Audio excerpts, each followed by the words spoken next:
Okay, this how-to video is very simple, but it is how to upload an image into your document. So there's going to be times in this class where you need to upload a screenshot or a picture into your document. It is very easy in how you do this. I'm going to show you how to do it in this document. However, I want to point out that every document is going to be the same.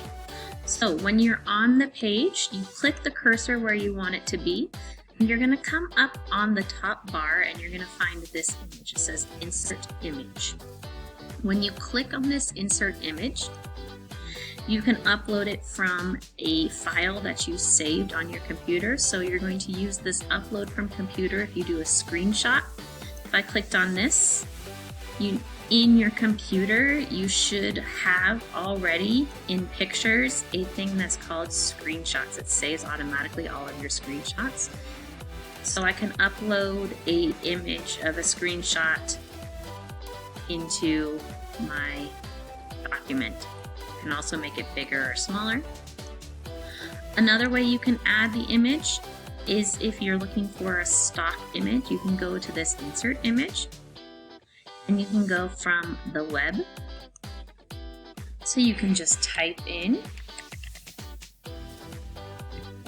what you want, and a bunch of pictures will come up, and you can pick which one you want and press Insert. Okay. And then the one last way you may need to add an image is you can come once again to the Insert Image and you can add it from your Google Drive. So if you have a picture in your Google Drive that you created, you can simply click there and do the insert. Okay, so if you notice though, in all of your Google Drive and your slides, everything has the same thing. Here's your Insert Image here. And here's the Insert Image there. Okay, so that is how to insert an image into a document.